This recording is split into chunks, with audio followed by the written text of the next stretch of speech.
Hey guys, welcome back to some more Williams Return to Glory, and today we are here for the penultimate race of Season 1. If you guys know, of course, we've now turned our attention completely onto next year, so that's kind of where we're focusing right now. If you guys missed the previous episode, then go check it out for the Mexican Grand Prix. I'll leave a link up in the top right hand corner of the screen, so go check that one out if you haven't done so already. But today we are here at Brazil, and I'm looking forward to it because it's going to be our last chance to hopefully score some big points, and right now we are locked in a battle for third place in the Drivers' Championship and also the Constructors' Championship as well, against Max Verstappen and then also against Ferrari and Racing Point respectively. So there's a lot to play for still for us, and if we can get third in both championships, that would be absolutely incredible for the first season of this series. But guys, as always, if you're going to enjoy today's episode, then feel free to hit the like button, subscribe for more, and let's see how Brazil goes for us. Now, as always, we look at the weather forecast, and this weekend we have no rain expected, so that's good news for us, sunny skies, which is very important. We then look at the R&D graph, and we have brought our final upgrade, which is a power upgrade for the engine, which means we should comfortably stay ahead of Haas and Alfa Romeo now for the remaining races of the season, unless they, decide to give up on next year and bring upgrades like Racing Point, for example. So we'll see how it goes, but I do feel confident we can hang on to this as we jump into Friday practice here at Interlagos. And as you guys know, Brazil is a track that I absolutely love. I've had a lot of fun around here in the past, and it's always good fun racing here against the AI. It's actually one of their stronger tracks in terms of race pace, which is decent, so I'm looking forward to that. After practice though, we scored a decent amount of R&D points, almost 800, which is great, and we'll be spending those at the end of this episode to try and protect some more upgrades, of course, heading into next year, as the aerodynamics and chassis departments are affected quite badly. With that said though, we move into qualifying here at Brazil, and we're going to see what kind of pace we have and if we can have a decent session. As you guys saw in Mexico, we had pace for at least P2 and we ended up qualifying P4, but still a great performance last time out, and there was a lot of pace in the car. We now move into Q1 though. In Brazil, you can see I make a bit of a mistake through the hairpin, and it was a shame because up until that point the lap was actually quite strong, but that error costing me quite a bit of time. As we then head in towards the end of sector 2, we've got a car up ahead which won't put me off as it's far enough into the distance, but then through here the final corner, a bit wide, missing my apex and then getting a bit of oversteer on the exit. So not a super clean first lap, but still it felt decent enough, like a push lap. We're going to run up to the line though, and we're going to see what the lap is. It's a 1 minute 6.8, and we go P12. And what I actually did was I went for another lap, literally 2 back-to-back laps. I just kept on pushing basically. I had enough fuel, enough ERS, my tyres weren't overheating, and this time you can see on my second lap I made no mistakes. I corrected the 2 errors that we did before, and we're going to improve by about 0.3 of a second. As we run up to the line, we're going to set 1 minute 6.5, and we go P6, and that will be enough for us to see out the session. I actually went back to the garage. I kept an eye on the timing sheets. We were safe by about 0.8, so I'm going to go and skip ahead and move into Q2 because that lap should be enough, which it was. And also good news, George Russell gets into Q2, so the engine upgrade working well. George joins us in the second part of qualifying for the first time, I believe, I want to say all season. I don't think George has been in Q2, if I'm not mistaken. I could be wrong about that. So good to see George make some good progress. We move into Q2 though. This was my first lap. We set 1 minute 6.5, so we match our Q1 lap, which is a good banker in this session. We then move though onto my final lap in Q2. We're currently in 8th place, and we need to improve because the grid is very, very close, and I'm going to commentate this lap in full. So here we go, making our way down towards the center S. We're going to brake at the 50-meter board here, and then down to 3rd gear. Try and sacrifice the exit of 1 to open up turn 2. Use a lot of the entry curb if possible. As we now run down towards turn number 4, you want to keep the car nice and tight out of 3. DRS wide open as we end the first sector, and we're looking pretty decent so far. Keep the car tight, let the car then run wide on the exit, really use that to get that traction as we then go uphill towards the double apex right-hander here of I believe 6 and 7, which then feeds you into a hairpin heavy brake zone, 3rd, possibly 2nd gear depending on the rotation that you need. We then keep it nice and tight through this long left, which then is going to bring us towards another right hand hairpin. This time you want to kind of go very wide on entry, focus on cutting back underneath and getting a good exit out of here as we carry the momentum down the hill and then brake as far right as possible to open up this left-hander, and then get the traction down on the exit, and we're going to run all the way up to the line, and what looks to be an improvement of about 1.5 tenths for this lap, which is not bad at all. As you can see, keeping the car relatively tight and then letting it run wide at the end, and we go P5 with 1 minute 6.3, so a very strong lap there, and we are into Q3 here for the Brazilian Grand Prix. Russell unfortunately got eliminated in P14, so that's the end of his qualifying, and we're looking pretty decent on the pace, and no reasons why we can't maybe replicate this in Q3 and start the race, in the top 5, so hopefully we can do that. And speaking of Q3, here we are, end of my first lap of the session, and of course we got 1 minute 6.3 in Q2. That's our banker to aim for, and we set a 1 minute 6.3 again, so a good first lap in qualifying 3 to open up our account. We go P4, eventually got pushed down to P5, and with 40 seconds to go, this was my final attempt in qualifying. This time I'll let you guys enjoy the engine sounds.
There we go, across the line, and we finish our lap in Q3. A very strong lap, 1 minute 6.1, personal best for the entire weekend, and we finish in P6 in qualifying.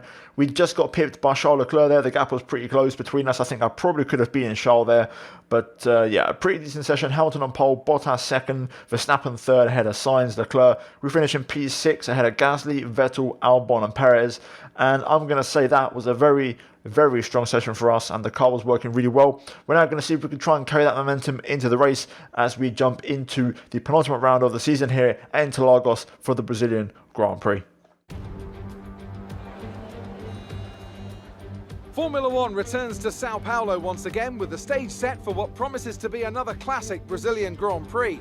Sebastian Vettel famously clinched his third championship here in 2012, and in 2016, Max Verstappen treated us to one of the finest wet weather drives of all time. Interlagos, always a very special race here in Brazil. It's a 2.7 mile circuit with 9 lefts and 6 rights for a total of 15 corners. The fastest lap today should have an average speed of around 135 miles per hour, if of course the weather stays dry until the end of the Grand Prix.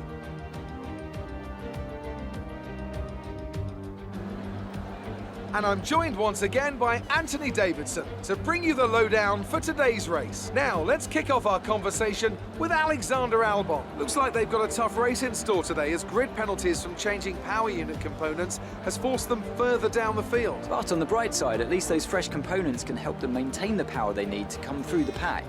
I expect to see them take a more aggressive approach today to make up for the compromised start. Before we begin, let's take a quick look at the grid lineup for today's race. Lewis Hamilton lines up on pole position, and it's Valtteri Bottas that completes the front row. Looking down the rest of the grid, we have Verstappen, Sainz, Charles Leclerc, Martinez, Gasly, Vettel, Perez, and Daniel Ricciardo. Ocon, Norris, George Russell, and Stroll, Kvyat, Grosjean, Kevin Magnussen, and Kimi Raikkonen. Albon, they've taken a grid penalty, and Antonio Giovinazzi starts from the back of the grid. And now it's time to head down to the track. Okay guys, here we go. It's time for the Brazilian Grand Prix. We start from P6 on the grid, on the soft tyres of course that we qualified on, and the strategy today is pretty simple but effective. So essentially, we're going to start on the soft tyres, and the strategy on screen is not the one we're going for. We are going to try and go long and basically one stop, so soft to medium.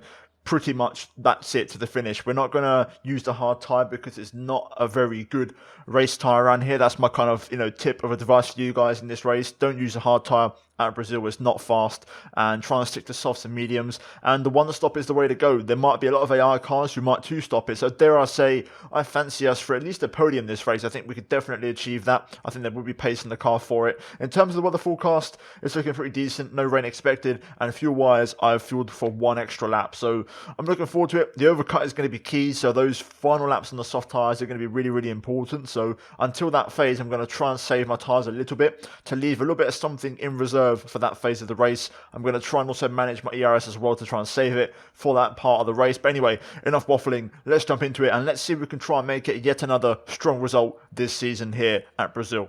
Okay, here we go. The lights coming on. We're going to build up the revs here for the 5 lights. And away we go. Quick reaction time. That was good. Start phase wasn't that great though. We get away quite poorly. Going to have to go a little bit late on the brakes to try and keep Gasly at bay. Long way around at turn 2 here on the outside. Gasly's still there. I've got to leave a bit of room. Looks like Pierre will just edge ahead. We're going to tuck into the slipstream here with the ERS to try and see if we can get one back. Super late on the brakes around the outside of turn 4. Bit of oversteer there on the exit. We try to stay side by side with Pierre up the hill. We're going to give him a bit of a squeeze. This is going to be really tight. I'm taking a very, very short, narrow line here. But we do just about get our nose ahead, and we are going to reclaim P6. So there we go, getting away with that one after a good start reaction time-wise, but then the second phase was just terrible. Got no traction whatsoever.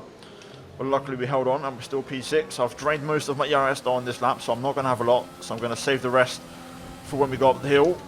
As usual, the AI will run max power for the first 2 laps. And of course, our target, Max Verstappen, is in P3. That's the man we've got to try and beat today. So I need to get past Leclerc and Sainz if possible, and then see if we can keep up with the front 3. But lap 1 done. So far, so good. Let's try and put a bit of pressure on. Okay, we're currently on lap 5, and we've got a bit of a DRS train here. So essentially, Hamilton and Verstappen have been battling. Bottas is cruising away out front. And yeah, Verstappen currently P2, Hamilton P3 in this DRS train. Sainz, to be fair, tucked in pretty nicely behind Hamilton, possibly looking at a move. We've been able to kind of stay connected to this DRS train, and we've actually dropped Gasly and Vettel out of DRS range now, so that's decent enough for us. I believe the 2 behind are actually going to start battling soon, but we're just chilling here, to be honest. Just trying to, manage the race, manage my tyres, fuel. I'm going to wait for that opportunity. When that arrives, I'll try and strike, but at the moment, there's no real plays in this track where I can say I'm a lot better than the cars ahead. It's pretty equal all round. There's not really a weak point for the AI, so it's going to be tough to find a place to pass while stuck in this little 4 or 5 car DRS train as it stands. I feel like I've got a bit more pace now at this stage, but it's just really hard to get any kind of momentum or have a look anywhere. Like I said before, there's just no place where the AI are fundamentally weak basically around here. So I need basically this train to break up. So hopefully Hamilton and Verstappen actually pull away a little bit, or Sainz, whoever it may be, just break up the DRS train a little bit, because I feel like I'm starting to get a bit of an edge on pace, but I can't really use it at the minute. I'm trying to test myself in the middle sector. Yeah, we're not going to have an issue with tyre wear. These tyres can last forever around here, so the pace will stay consistent. So there won't be any fundamental tyre drop off either, so that's why it's tough to really find a way through around here. But we're dropping the cars behind at a rate of knots, which is good. I've got plenty of ERS, so we're looking decent. The fuel's still decent as well. We're ready for the overcut basically, so as soon as everyone pits, we're going to absolutely go for it. Leclerc's pretty close to being dropped out of DRS range. Once we set up purple sector 3, I'll use a bit of DRS there to try and put some pressure on. Let's see if Leclerc has DRS here. If he drops out, that would be great news for us, but I think he's just about held on. Okay, now he's dropped out. There we go. We're going to use the DRS and the ERS here to put some pressure on Leclerc. Go the long way round at turn 4. Get this move done straight away. It does mean I'm draining my battery quite a bit, but there we go. We've got it done and we're through. Right, lovely. That's what we're waiting for. Okay, looks like Sainz, Hamilton and Verstappen pit, as does Leclerc. Bottas stays out. Time for the overcut. I am struggling on tyres though more than I thought. The pace isn't that great. I didn't really catch back up to signs or the cars ahead, so I'm kind of banking on the cars behind being stuck in traffic, and also the hard tyre not really working for them. I'm going to try and push and burn some of the fuel up in this phase of the race, so I'm going to focus now. We've got a couple laps to go. I'm going to try and pit lap 16 for mediums. And now Valtteri Bottas is in the pit lane, so we're going to take the race lead here. Let's see if we can make the overcut work. Tyre wear is pretty bad, right rear 67.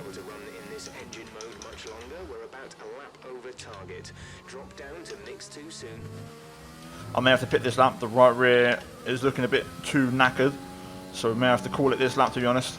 Okay, here we go. We're going to box this lap, draining the ERS upon pit entry. Let's get it also down first gear. Try and save that ERS back up if possible. So it looks like Stroll Ricciardo might hold up Bottas in the middle sector a little bit. Obviously I'm not racing Valtteri, we're racing Verstappen, Hamilton and Sainz. So let's see if we can have a quick turnaround here from the pit crew. Exit now. Okay, that's decent. There goes Verstappen, there goes Hamilton and here's Sainz. So we're going to be behind them, unfortunately. So the overcut didn't really work, but I kind of knew it wasn't going to work. The tyre wear was a bit too high. But we've now got the benefit of medium tyres as we rejoin just ahead of Kimi Räikkönen. So let's push on here.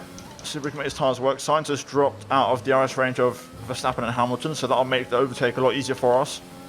Let's see if we can try and make things happen on this tyre. A couple more cars in the pit lane, Stroll and Ricciardo. So we're now back up to P5.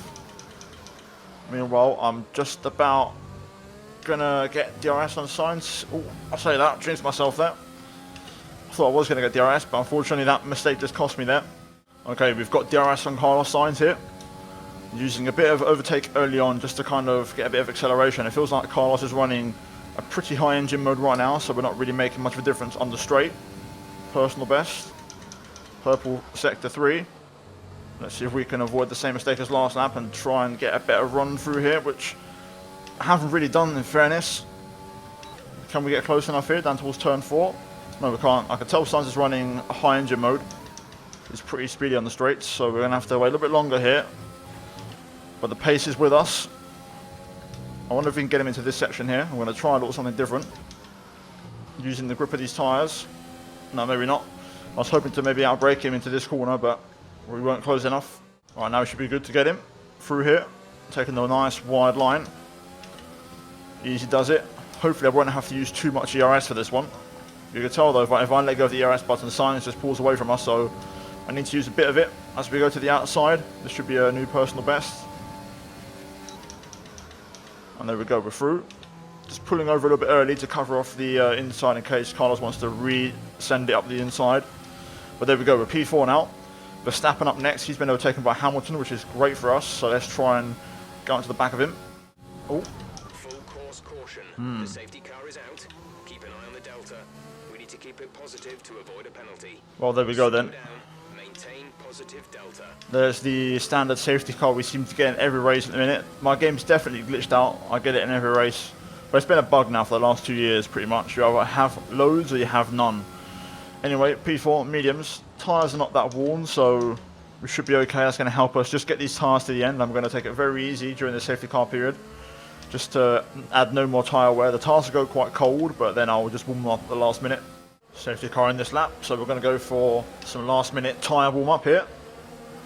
Very, very last minute, but we should be okay in terms of tyre temp to get this one okay. Here we go, back up to racing speed. Tyres will warm up now as we go towards turn 1. Green flag, we're racing again. Down the inside of Verstappen into turn 1, we're going to go for it straight away here.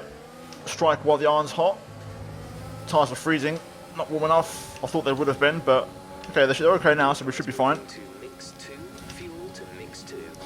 And there we go. Wow, Sainz actually got Verstappen as well, so 2 for 1. Love that. Let's try and race away here with the Mercedes cars and try and drop Sainz if possible. We're going to hit it hard with the ERS and the fuel. See if we can keep up with these two and try and solidify this P3. Okay, there we go, job done. 1.1 is the gap to Sainz, we've done enough. Okay, the stewards have now enabled DRS. DRS is now online. And let's keep up with the Mercedes cars. I don't think I've got the pace to beat them here today. But if we can just, stick with them and solidify P3 and pull away from Verstappen, that would be very decent. Oh, another yellow. Okay, clear. We'll find out who that is shortly. Hopefully not another safety car. I'm getting a bit bored now with all the safety cars. Virtual safety car, virtual safety car. Reduce speed immediately and keep a positive delta. There we go. Okay. There we go. Nice little restart there under the virtual safety car. So we've currently got the fastest lap. We managed to achieve that across the start finish. Hopefully we'll keep that point. I'm not too confident though. But right now we're tucking behind the Mercs. I don't have nowhere near enough pace to get past these guys, especially with Hamilton right behind Bottas getting DRS. Maybe if Bottas, you know, gets tired of defending, runs out of DRS completely, maybe then we can get him if we're still there. But yeah, that's about it realistically. The good news is signs of Verstappen are dropping back quite a lot, so we're looking pretty decent here as we pass the stricken Ferrari of Charles Leclerc. Still nothing really happening. I'm waiting for Hamilton to go for a move on Bottas because surely he must have a big ERS advantage, but nothing's happening yet. Hamilton fastest lap. There goes the extra point. I don't think we're going to get that back. It feels like Lewis is going to pick up the pace now though and try and put a move on Bottas. We're starting to struggle on tyres a little bit. As you can see here, the right rear 61%. We've still got this lap and 2 more to go, so I'm going to have to be a little bit careful. But we're looking at about 4 to 5% tyre wear per lap, so we should be okay. We should be just over 75 by the end. Okay, this is it. Hamilton's going for it.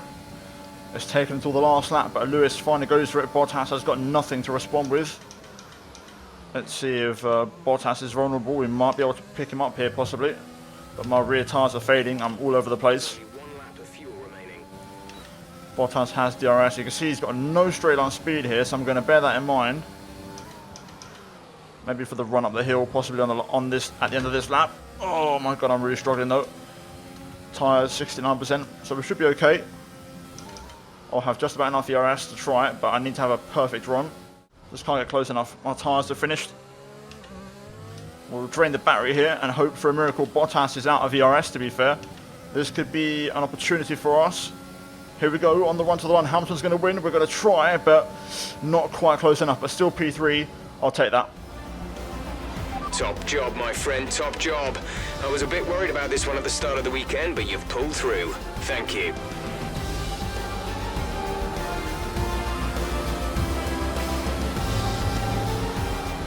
And so the celebrations begin, and well earned they are indeed. It may have looked simple at times, but as any racing driver will tell you, competing at this level, at the very top, is anything but simple. There's no catching them now then. We have a new World Drivers' Champion. That's a spectacular victory then, and with it, the championship is secure. It's been a magnificent season, and they thoroughly deserve the cheers of the crowd here today. Tell me, Ant, how did they manage to achieve this win? It was a question of right place, right time today. We were looking at an entirely different race before the safety car came out, but they were able to take full advantage after the field had been bunched up.